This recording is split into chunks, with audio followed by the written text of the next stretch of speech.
But still, blackface is so tacky. The history behind it. Is the main thing here. So I mean, I am African American. That's how I identify myself. Born in Washington, D.C. I lived in Guam for 7 years. It's a U.S. territory. So I have different cultural experiences, but at the same time, I feel like I am a Black American in my core, in essence. And to me, blackface is offensive. Yeah. I think most people of color would think blackface is offensive or could understand that it is offensive. When I see it, I'm not personally offended because if I get offended by culturally offensive things, I'd be offended all day long. You know what I mean? Like I'm not mad. Like I see it, I'm like, okay, I'm glad that I know who you are or what you know or what you thinking or not thinking. Who cares? I just keep it moving. But at the same time, I do think it's very important to address these things and identify when things are culturally insensitive. Most definitely. Black is culturally insensitive because of the history of blackface. So what does blackface mean to Black people? So I know back in the day, in America where we're from, they used to, have the blackface dolls. They used to have the propaganda with blackface, characters on it and stuff like that. I wonder if they had the same thing in Europe and other countries. I'm not really sure how much blackface was used and how much it's a part, but I know that not really what I remember seeing. I don't know if it's in somewhere in Scandinavia where they have like this Black Pete and like they dress up in blackface and Santa Claus is supposed to be black. I don't know where it comes from or what. But I mean, blackface is everywhere. Hold up, wait. I'm going to have to look this up. I don't know. Give me 5 seconds. I just... Black Peter Luxembourg-ish. Okay. Luxembourg. Okay, Saint Nicholas in the folklore. Oh, it's in Amsterdam. Is this Amsterdam? Oh, and even in Spain. Stop. No. I didn't read that right. I don't think I read that. I don't know what's going on. Oh, God. In the Netherlands. Black Pete of Irish poet. So it's like a Santa... I'm looking at the photos, you guys. And it's like Santa Claus. It's like a Santa Claus Pope-looking figure surrounded by blackface people in blackface. I'm also looking at, it says Holland's favorite racist Christmas time tradition. So they do it in Holland. I think they do it in Black Peter Scandinavian. Black Peter. Girl, this looks like it's supposed to be Jesus or something. I don't really know what's going on, but I think he got black because when he went through the chimney, all the ashes. Oh, girl. Oh, God. Oh, my God. The black they put on the little afro wig. I don't understand. They got an afro wig on. So I don't get it, but I haven't really thought about doing any research besides looking at that and realizing it's a joke. Like they're trying to make a mockery of Black people and Black culture dressing up like that. If they were just going to do a Santa Claus who went through a chimney, they can just smear some just a little bit, but they literally a whole replica of like the blackface character. They paint their lips red. They put on an afro texture or super curly wig. Like, what's that got to do with jumping through the chimney and getting dark? First of all, where they getting this color? Is he a black man or what? Like the color that people are actually blackfacing with. I don't know what they use. They probably get black paint and they just paint themselves. There's all kinds of makeup paint, and you can buy paint from for Halloween to dress up as a zombie or something. I don't know. Girl, and they look sick. They just look under the weather. But It's pretty ridiculous. I'm definitely going to do a little bit more research to see what's up with Black Pete, because Black Pete is, is Black Pete racist? I don't know, guys. What do you think? I just read an article that says Afro-Swedish people are trying to because it's in everywhere. It's in the Netherlands. It's in, I've seen just gazing through some of these articles. I've seen a lot of these European, Scandinavian countries, that do this. But yeah, let's move forward, girl, with this Black Pete stuff. Jesus Christ. Yeah. So that was basically to say that it exists in other parts of the world. So blackface is nothing that is new. And basically, historically, in America, blackface was used to portray Black people in a negative light. It was used by whites to show their superiority racially, socially, economically. When whites dressed up as Black people, they put on this character where Blacks acted dumb, ignorant, they were lazy. And so this was the whole push and idea of Blackness. Yeah. This is how Black people were. This is how Black people look, exaggerating their features, making the lips really big. Yeah. And so this is what blackface means to majority of Westerners and people of color when they look at it. You are mocking and degrading a whole culture and society of people. Dehumanizing. Now, yes. Now, the issue comes up when people dress up in blackface, and to them, they say, oh no, it's just cosplay. We're just trying to look like the character. The reality is, to me, in my opinion, that may be true in your intent. Your intent might just be like, oh, here's the Avatar girl. She's blue. I want to dress up as blue and look as close as I can to that person. Or, this character that you're trying to put on because they're looking at it as a character. Well, being Black is not a character. I am not a character. Right. I am a person. And it doesn't matter to me, in my opinion, if the intent was to be dehumanizing or not. The reality is I am Black, and that is blackface. You can't dress up as a Black person and say, oh no, I'm detaching it from the racial history. I don't think there's any separation. You can't separate that. Yeah. So you can't dress up with Black paint on your skin and say it's not blackface. It is blackface. Whether you have the intent to harm or not, the reality is as soon as you put that on, as soon as you put that costume on, it opens a whole door of perception through the lens of someone else's eyes. And it is culturally insensitive because of that reality.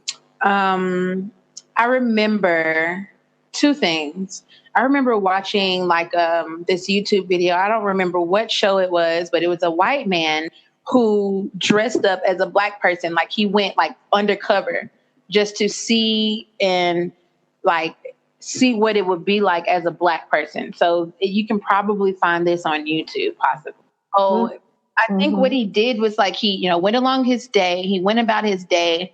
But he did the same exact thing he did as a white man the day before, just dressed up as a Black man, painted face, makeup and hair and stuff like that. And he really did notice a change. He noticed a difference in the way that people interacted with him. He noticed a difference in a lot of things. And the second thing is, I think Jane Elliott, she asked the audience a question. She says, okay, so if you know that she posed the question of like, who wants to be black? Like if you know that this person is treated this way and this happens to this person, okay, who wants to change places with black people or something of that nature? And I don't even think it was black people that she was saying to change places with. I think she posed it as a speaking, like here is person A, B, and C. yes, You know, when person B moves around in life, he experiences discrimination and this. Who would you pick to be A, B, or C? And no one would pick B. No one will pick it. No one. When they absolutely know that this is someone's reality, they know for sure that this is someone's reality. So those two experiments really, let me see that like black people are definitely seen and prejudged in a certain way. I think everyone has prejudice and prejudging of, a lot of different people culturally. Yet with me traveling and not living in America, I can't say that I don't think that it's as like it was the way that it used to be when I still lived in America. Because in America, everything was so black and white for me. Like not being in America is not as black and white. It's black because I'm black. It's a lot of different things. Like we get in circles of people from a lot of different places, not because of who we are as individuals, but because we are expats, because we're far away from home, because we're not with our families, and then we cultivate and create these relationships with other people that make you have to really like address and change your perspective and point of view on other people and other races. Mm-hmm. So I totally get that. I totally get the same thing. I can relate to that. Like my experience in the US has been a lot of black and white. It's funny because I really need to take that out of my vocabulary. It's not funny, but it's interesting to note now.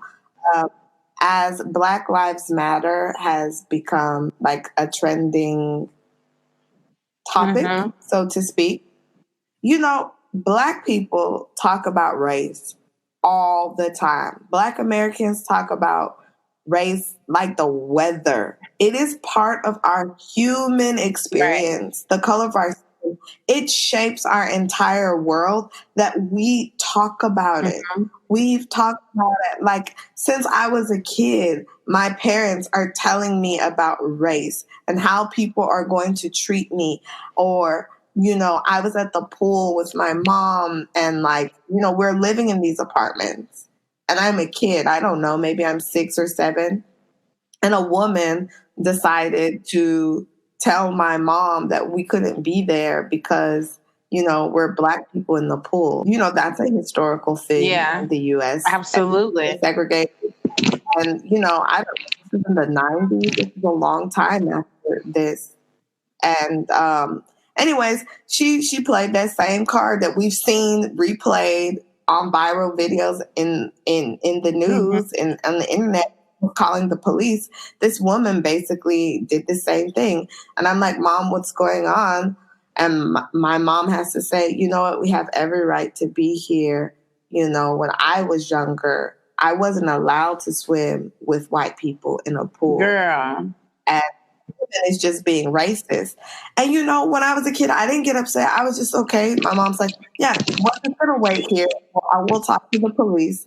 We'll prove that we live here and you're gonna be able to keep swimming. Just wait, Roya. Like, this is something I don't think people really think about so much, the Black experience and what it really means. So like you were saying, you think it's cute. You think it's funny. You think it's just entertainment. But if you walked around like that really all day, every day, and your life was shaped by your skin color, never a joke. There's nothing laughable about it because there's nothing funny about the pain that I felt and feel because of my physical appearance. Because it's almost like, I know even as a kid, I did go to school with the majority of like white kids until about the 6th grade. And when I did get to a predominantly Black school, it was like a cultural shock to me. I was just like, I'm like everyone else, which is fine, but they act so different. Like everything is so different. Everything was so different. They were so mean to me, like so mean. And I'm like, fuck. But to them, they thought that I thought I was better than them. I'm like, I don't even know who you are. Help me. And I learned this later. They thought that I thought I was better than them because I dressed different. I talked different mostly. And I don't know. I just had a different perspective and a different way of like moving around and seeing things. And, but for them, they live, I guess, I'm not going to say that my Black experience was not a full Black experience because I've always been Black. I just didn't know how much awareness I had to bring to the fact that I was Black until I like left high school and got into like the real world and started working and started seeing how things happen. Like being the only Black teacher or one of 3 Black teachers in an entire school and walking in a break room and everyone being quiet. Like, damn, what was y'all talking about? I mean, I'm not here to eavesdrop. I'm just trying to get my Coke. Like just noticing these subtle things. But it really started with me and my administration. I've had like white admin in school system and like not fully understanding why is this person so hostile and so mean? Like, I need your support because I'm dealing with some very special children and I don't need I don't need to fight you and have trouble in my classroom. Now that's where I have to draw the line. And if I ever work in the States again for anyone else, as far as a school is concerned, which I don't know if that'll ever happen again, but I'm definitely interviewing who I'm working with in the sense, okay, what is your diversity like?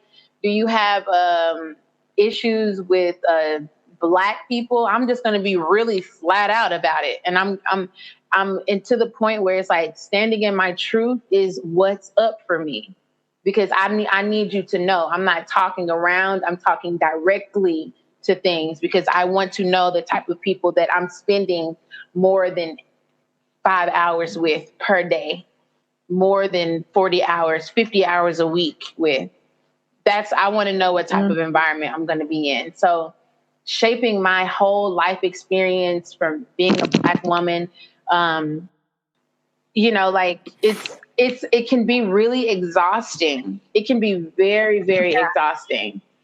But I do find a way to let it be known, like, look, excuse you, this is how I work and this is how I roll. What do you need from me? And I'm going to let you know what I need from you. Can we work together on that? I'm not very subordinate to a lot of things, especially if I don't agree with it.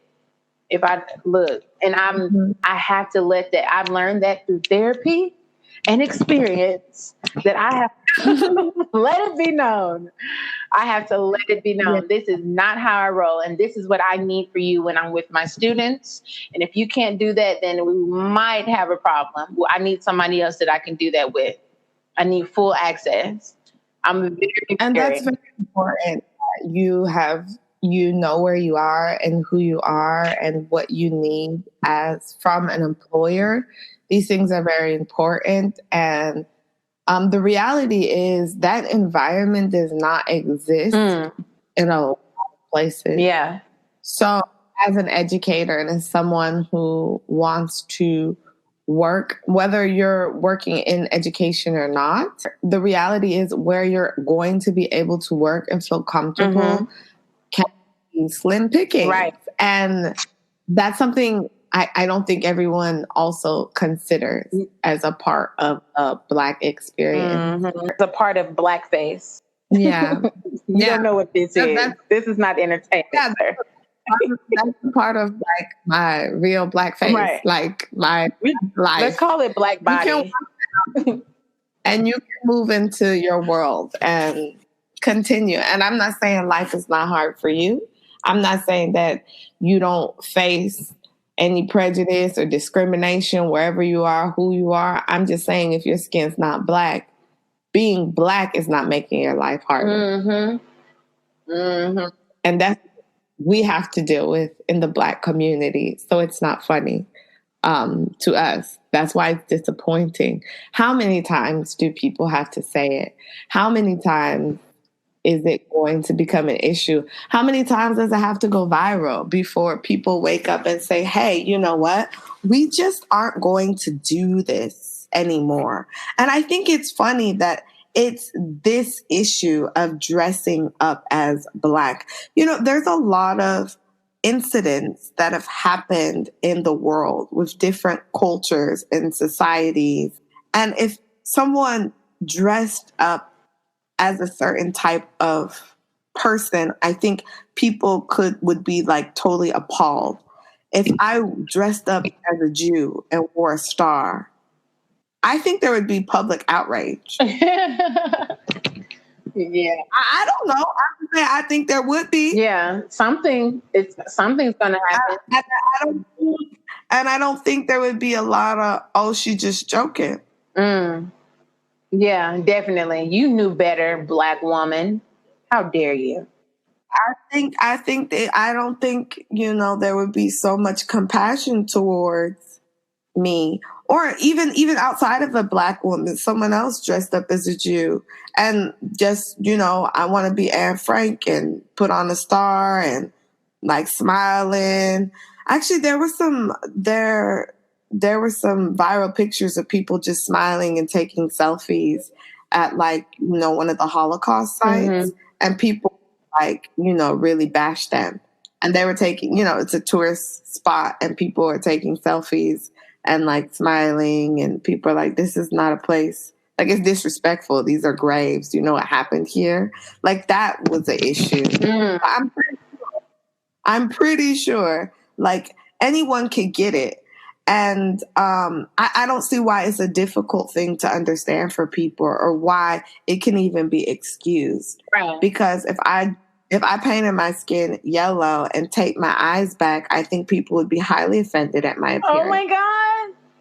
No, don't do that. I would never do that. But I'm just saying, as an example, I just don't understand why anyone would think that it's okay. Right. Like, I wouldn't in a million years do that. Like, not even just to look like someone. It's not necessary. I can just dress up like as that person without making a mockery of them. Do you hear what I'm saying? Yes. Like, it's not even there's not like, I mean, there is yellow face in like Hollywood. It's a little different. It's not like to the same extent. It's still offensive. Yeah. It doesn't matter. It doesn't even matter. It's still offensive outside of historical content. If I walk in the room with some people would be like, what the heck is she doing? Right. Who does she think she is? Like, it's just very insensitive. Yeah, I feel you on that. So I hope that the kids, the Korean kids, learn something from this, or, you know, at least instead of feeling like someone is attacking them, blah, blah, blah, blah, blah. But I hope that they actually learn something. Like, well, you know, shortly after, there was a whole bunch of Korean kids who dressed up in blackface, just like those high school students, to stand in solidarity. Girl, it was kind of like real petty. Don't attack them. We stand behind you. And I was like, okay, y'all just being ignorant now. Like, maybe those high school students didn't know, but what y'all doing now, it's rude, it's extra, and y'all know better. Yeah, and it's like I don't want to say Mm-hmm. resistance, but it's like definitely some ignorance there. Definitely some like they don't really know what's going on. But like I said, people are going to do what they want to do, and they kind of see things the way that they see things. And not saying that it can be changed, but when the situation, I feel like when things happen, karma has to set in some type of way. So it's like, it's going to be like something of karma, but it's going to happen in the way that they need to learn the lesson and be able to create the balance.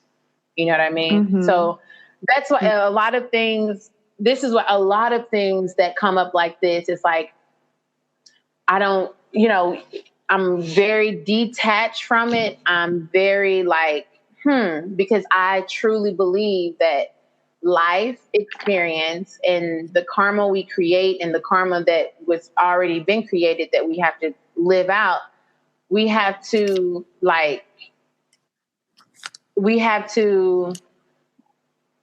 just it has to balance itself out. That's the best way I can put it. It has to balance itself out. So they'll get theirs in a different way in time when it's time for them to learn the lesson and be fully aware of